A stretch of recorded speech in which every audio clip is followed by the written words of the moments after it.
네, 여러분 안녕하세요. 카이로스 시간사고법 카이로스 생산자 셀아빠입니다.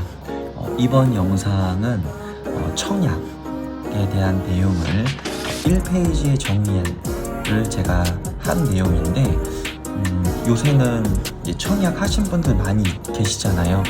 그것을 1페이지로 잘 정리해서 이것을 관리하면 나중에 이제 중도금 납부할 때도 그렇고 내가 얼마 정도가 남아있는지, 잔금이 얼마 남아있는지를 확인할 때도 굉장히 유용하더라고요.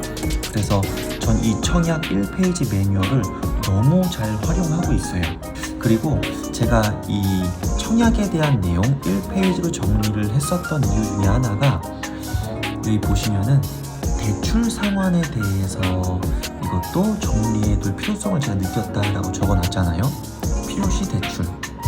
현재 저는 이제 대출 없이 그냥 제 금액을 가지고서 100% 그냥 지불을 하려고 이제 계획을 잡고 그렇게 하고 있는데요.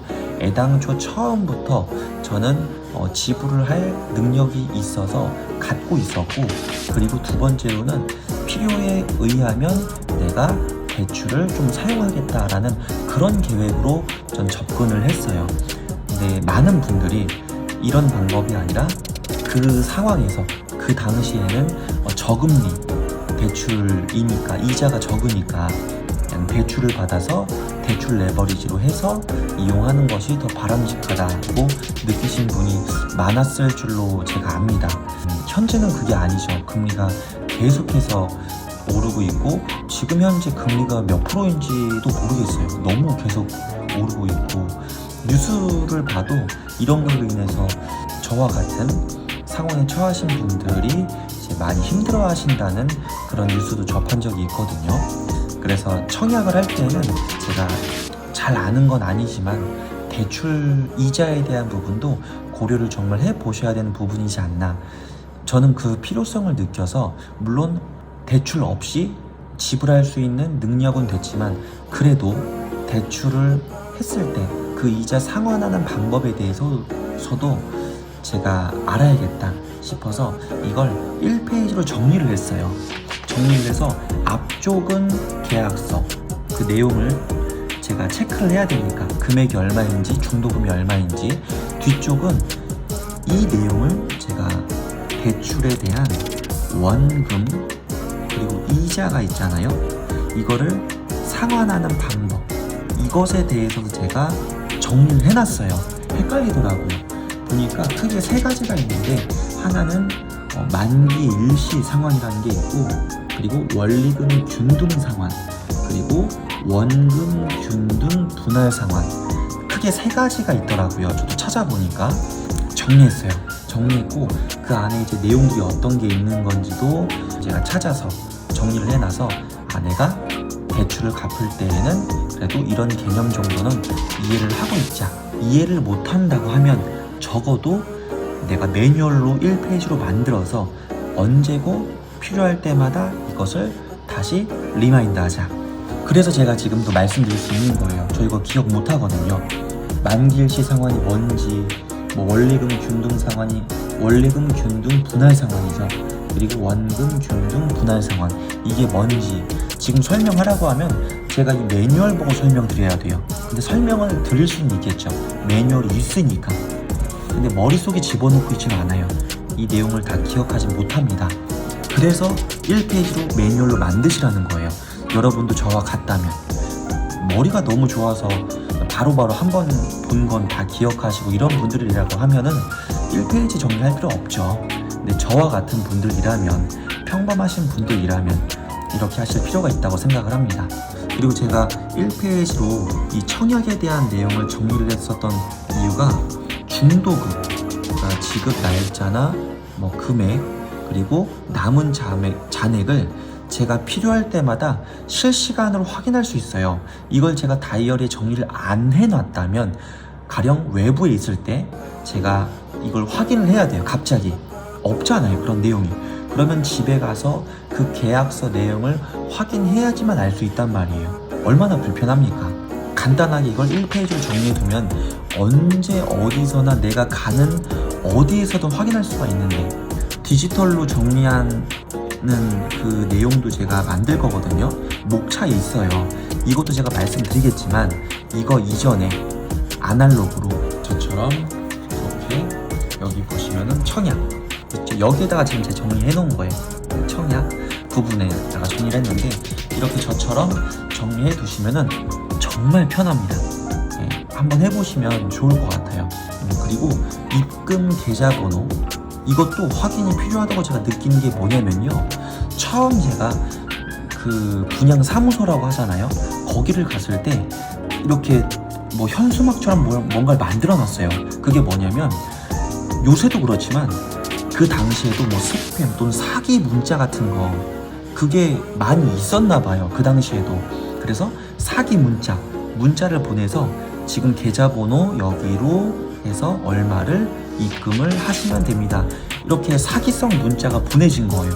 근데 이걸 제대로 입금자명, 계좌번호 제대로 확인 안 하고 무심코 입금을 했다?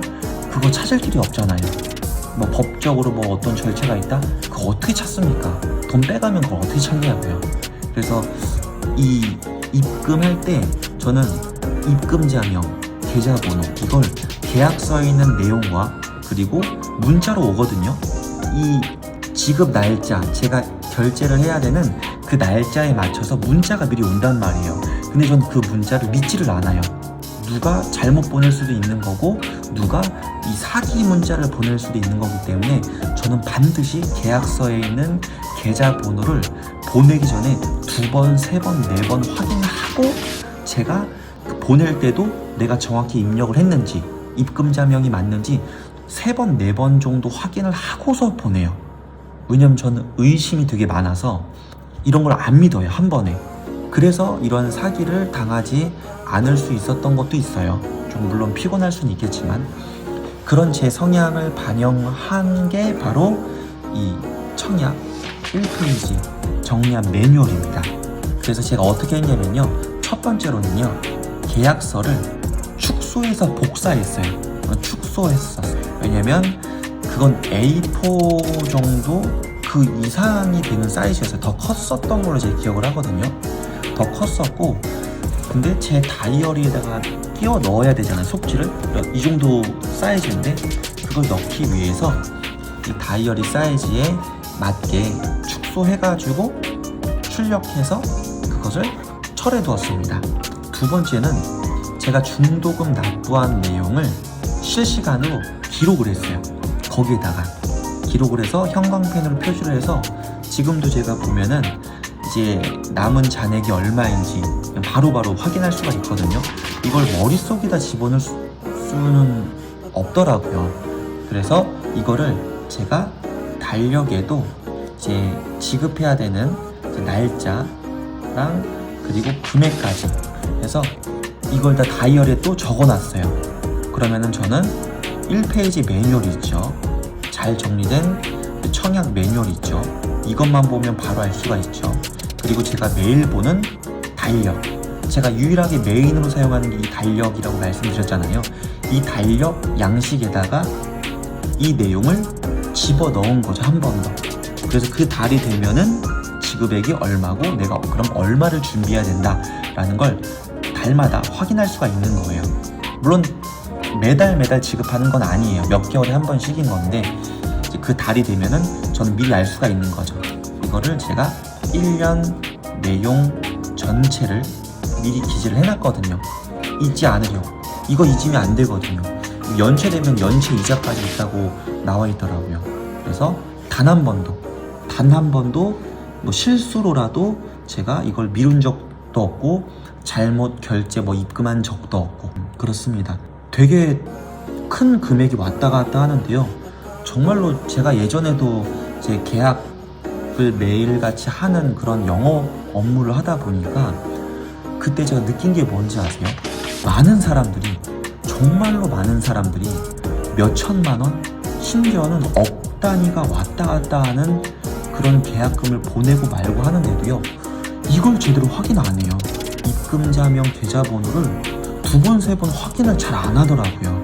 만에 하나라도 혹여라도 문자 내용이 잘못된 거라고 하면 이거 어떻게 책임질 겁니까?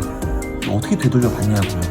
그러니까 이 영상 보시는 여러분만큼은 꼭 무언가 이 결제에 관련된 거, 그리고 큰 금액, 이 금액이 왔다 갔다 하는 어떤 그런 부분에 있어서는 꼭 저처럼 청약이 아니더라도요 1페이지로 잘 정리하셔서 여러분이 지불을 해야 되는 것, 뭐 부동산도 있을 수 있잖아요. 부동산도 어떤 뭐 건물을 내가 사야 된다, 어떤 아파트를 사야 된다 하면 그것과 관련된 내용들 쭉 있잖아요. 그것들을 적어 놓으시라는 거예요. 저는 예전에 제가 경매, 공매 직접 제가 등기까지 쳤거든요. 경매랑 공매. 지금도 제가 그거 갖고 있어요. 그 물건들 갖고 있는데 두 개 다 땅이었는데 지금도 갖고 있는 땅이고, 이거를 제가 직접 그 당시에는 제가 좀 경험해보고 배우고 싶어가지고 직접 등기까지 제가 다 쳤어요. 네. 이때 등기 치면서 제가 몰랐었던 것들, 법원에 가니까 법원에서 이걸 준비해야 된다, 다시 그래서 어딜 갔다 왔다가 막 두 번 세 번 해가지고 뭐 법원 거의 끝나기 전에 뭐를 등기를 완료하고, 제가 그 당시에 그렇게 헤맸었거든요. 그래서 그게 지나고 나면 또 까먹어요. 전 지금 그게 뭔지 기억이 안 나요. 근데 그거 제가 1페이지 매뉴얼로 만들어놨어요. 네. 지금 제 보관 바인더에 철해져 있거든요. 그거 보면 그 당시에 제가 공매했었던 거, 등기했었던 거 어떻게 했고, 절차가 뭐고, 그리고 어떻게 해가지고 서류가 뭐 있는지 전부 나와 있거든요. 제가 만약에 똑같은 공매, 경매를 똑같이 등기를 친다고 쳐보세요. 헤매지 않는다고요. 뭔가 제도가 개선되고 뭔가 달라졌다면 그 부분은 보완을 해야 되겠지만, 그게 아닌 이상은 저는 한 번 경험한 것만으로도 매뉴얼로 만들어놨기 때문에 헤매질 않아요. 만들지 않은 사람보다. 이해되시죠? 이 말씀 드리는 이유가 이런 것처럼 전세에 대한 그런 것도 저는 매뉴얼로 만들어놨거든요. 전세 계약할 때 주의해야 할 점, 그리고 그 양도하는 사람 입장에서도 주의해야 될 점, 이런 거 다 있더라고요. 그래서 그 정리해 놓은 것도 제가 갖고 있고, 정리해 놓으셔야 됩니다, 여러분. 정리해 놓으셔야 여러분이 한 번 경험한 걸 가져갈 수 있어요. 잊지 않을 수 있어요. 그래서 계속 쌓이는 거예요. 계속 내가 경험한 그 축적들, 소중한 것들, 책으로도 찾지 못하는 실제 내가 경험했었던 그 유일한 경험 지식, 그것을 매뉴얼로 만드시라는 겁니다. 어떠셨나요, 여러분? 청약 1페이지 정리하는 것, 이건 어떻게 보면 하나의 예시인 거예요. 여러분께서 청약뿐 아니라 재정과 관련된 그 매뉴얼도 제가 만들라고 그 영상 하나 만들었었잖아요. 같은 연장선의 개념인 것 같아요.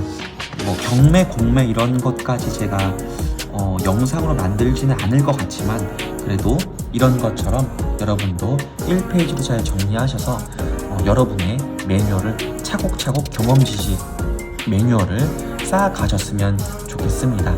감사합니다. 저는 카이로스 시간사고법 카이로스 생산자 셀 아빠였습니다. 감사합니다.